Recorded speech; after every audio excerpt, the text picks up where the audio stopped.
आप सभी को जय श्री श्याम। कैसे हैं आप सब? उम्मीद है अच्छे होंगे। प्रेमियों, आज की वीडियो का टॉपिक है कि जिसकी कोई भी मनोकामना पूरी नहीं हो रही, उस प्रेमी की मनोकामना केवल एक दिन में पूरी हो जाएगी। एक दिन का मतलब ये नहीं कि अब आपको बच्चे नहीं होते तो एक दिन में, ऐसा नहीं हो सकता। आप भी समझदार हो, पढ़े लिखे अनपढ़ों की बात मत करो। अब बात करते हैं कि वो एक दिन कौन सा है और उस दिन हमें क्या करना होगा। बिल्कुल छोटी सी वीडियो है, हर एक बात कंप्लीट करने की कोशिश करेंगे और आपके सारे सवालों का जवाब भी साथ के साथ देने की कोशिश करेंगे। अन्यथा आप लोग फिर नीचे कमेंट करोगे, नंबर ढूंढते फिरोगे, बात करने की कोशिश करोगे, तो सारी बातें यही आपको बता देता हूँ। उससे पहले प्रार्थना है कि आप फेसबुक पर देख रहे हो, यूट्यूब पर देख रहे हो, अन्य प्रेमियों के पास जरूर शेयर करना ताकि उन्हें भी ये चीज़ समय से पहले मिल सके। आप सभी को ज्ञात होगा कि 6 अप्रैल को हनुमान जन्मोत्सव आ रहा है। 6 अप्रैल के दिन आपका सारा काम बन जाएगा।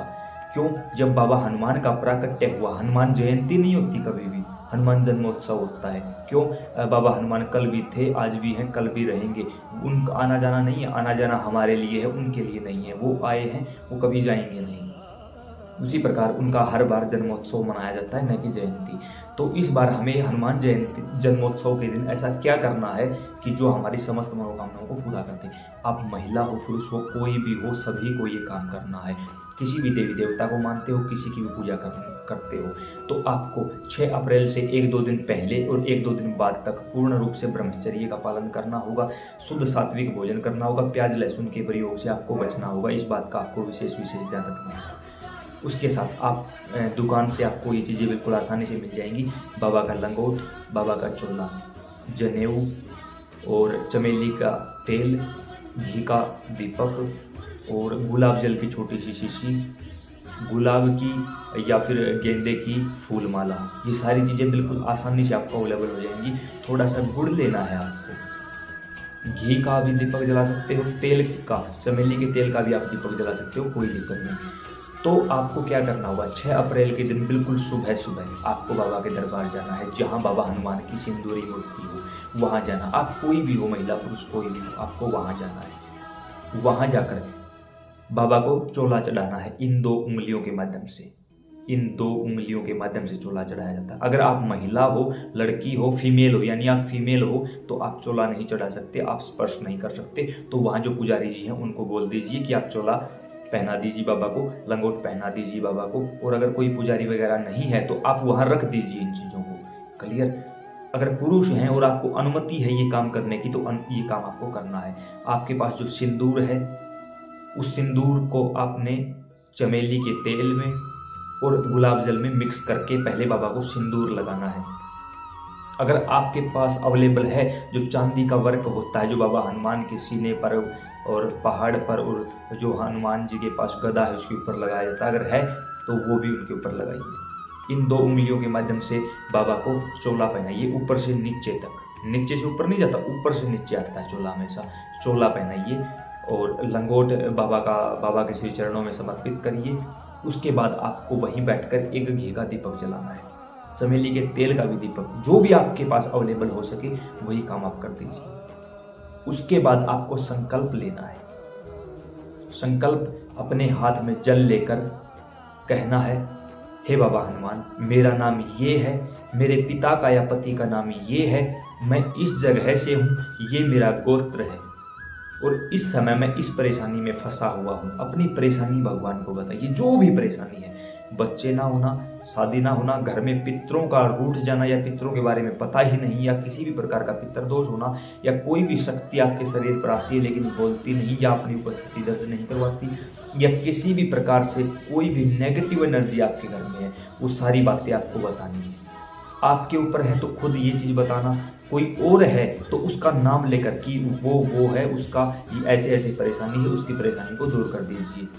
और यहाँ हम आपके 21 हनुमान चालीसा का संकल्प लेते हैं, या फिर 21 हनुमान अष्टक का संकल्प लेते हैं। हनुमान अष्टक, बाल समय रवि भक्षलियो तवती नहु लोक भयवन दिहारो, ये हनुमान अष्टक। हनुमान चालीसा या हनुमान अष्टक जो भी आप करना चाहो, 21 का संकल्प लेना, 21 से कम नहीं। बोल बोलकर, जैसे मैं बोल रहा हूँ आप सुन रहे हो, ऐसे बोल बोलकर करने से क्या होगा? जब हम बोलते हैं तो हमारा शरीर वाइब्रेट करता है, एक एनर्जी उत्पन्न होती है। वो एनर्जी हमारे शरीर को सबसे पहले हमें मजबूत करेगी। याद रखना, अगर नींव मजबूत है उसके ऊपर कितना बड़ा महल खड़ा किया जा सकता है, लेकिन जिसकी नींव मजबूत नहीं होती उसका महल खड़ा नहीं होता। तो पहले अपने आप को मजबूत करो, फिर घर मजबूत होगा, अन्य सदस्य मजबूत होंगे, फिर किसी और के बारे में सोचना। पहले अपने आप को मजबूत करो, उससे कई काम एक साथ सध जाएंगे। हनुमान जन्मोत्सव के दिन सभी प्रकार की पॉजिटिव एनर्जी अपनी चरम सीमा पर होगी। थोड़े से जाप में लाख गुना फायदा मिल जाएगा। वहीं बाबा हनुमान के सामने ये सारा काम करके जो आपने संकल्प लिया है, कहो बाबा से कि यहाँ मैं अपना संकल्प पूरा करता हूँ, वहाँ आप मेरी मनोकामना पूरी कर दीजिए और आगे के भाग से जल को छोड़ दीजिए। वहीं बैठकर सिर्फ एक बार हनुमान चालीसा पढ़नी है, सिर्फ एक बार उस मूर्ति के सामने बैठकर, उस प्रतिमा के सामने बैठकर। क्यों पढ़नी है?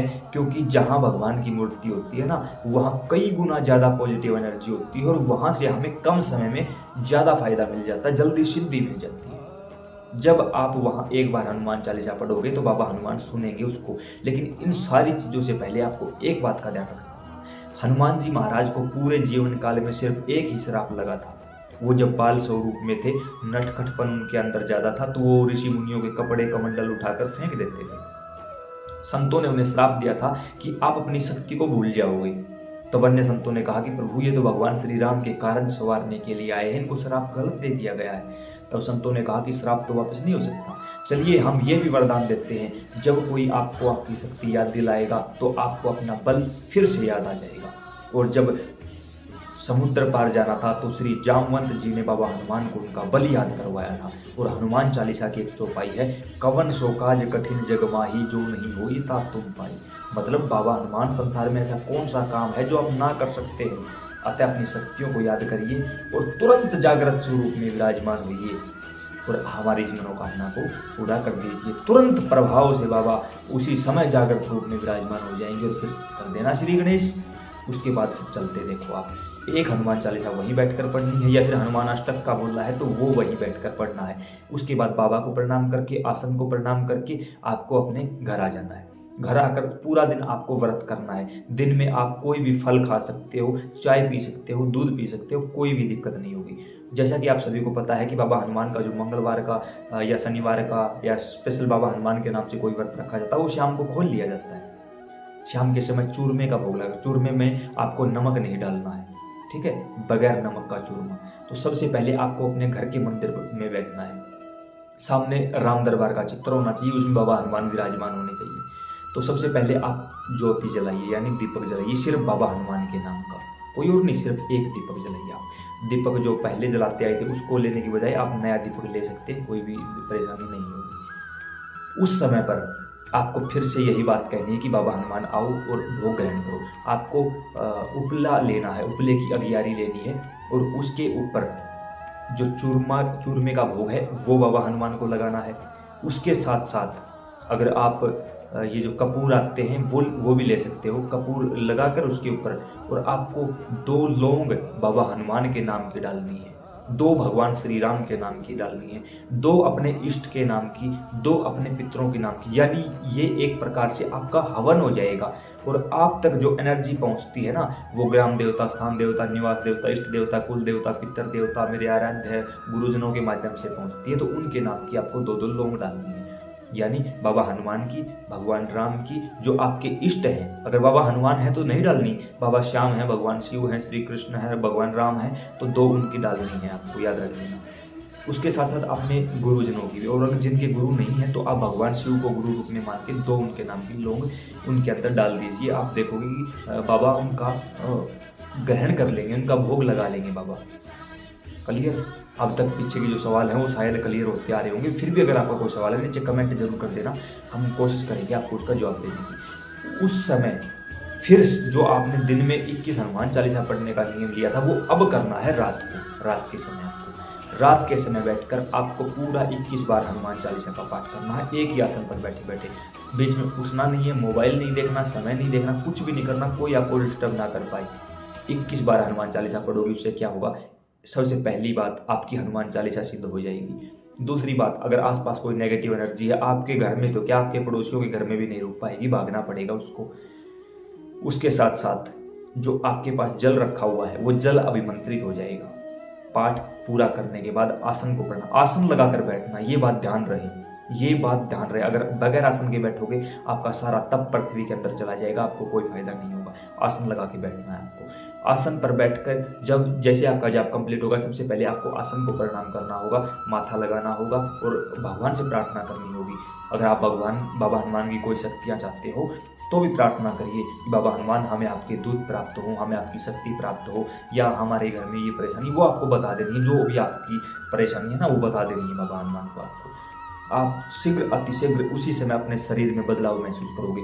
जो जल है उसका अपने घर में छिड़काव करो। अगर आपके घर में कोई रोगी है उसको जल पिला दो, वो ठीक हो जाएगा।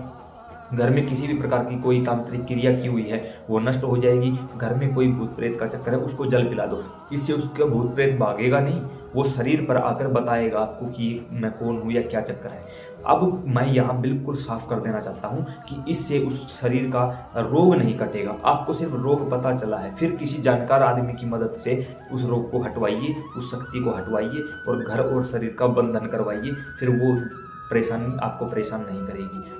तो क्या हुआ देखो, मैं करने के लिए ये भी बोल सकता हूँ कि भूत प्रेत हट जाएगा, लेकिन नहीं भाई, इसमें रिस्क है आपके लिए। मैं वो बातें आप लोगों को नहीं बताना चाहता, इसलिए बोल रहा हूँ किसी जानकार व्यक्ति की, क्योंकि पता नहीं जो शक्ति आपके घर में है या कोई भी चीज़ है वो कितनी शक्तिशाली होगी, और आपने थोड़ी सी भी चूक कर दी, उस शक्ति ने आपको नुकसान पहुंचा दिया, तो इसका जिम्मेवार कौन होगा। तो ध्यान रहे, आप हटा नहीं सकते उस चीज़ को, सिर्फ आप उसकी सवारी लेकर उसको पूछ सकते हो उससे कि आप कौन हो, वो सारी चीज़ें बता देगी। उसके बाद आप किसी जानकार व्यक्ति की मदद से उस चीज़ों को हटवा दीजिए वहाँ से, फिर आपका जीवन खुशहाल बन जाएगा बिल्कुल। उसके बाद रात को जब आप सोओगे ना, सपन के माध्यम से आपको बाबा हनुमान दिखाई देंगे, हर हाल में दिखाई देंगे। आपकी पूजा स्वीकार कर लेंगे बाबा, और जो भी आपकी मनोकामना होगी शीघ्र अतिशीघ्र उसको पूरा कर देंगे। तो उम्मीद करता हूँ और बाबा से प्रार्थना भी करता हूँ कि 6 अप्रैल को बाबा आप सभी के काम बना दें। हनुमान जन्मोत्सव के शुभ अवसर पर मेरी बाबा से यही प्रार्थना, आपसे भी प्रार्थना, वीडियो को शेयर जरूर कर देना। जय श्री राम।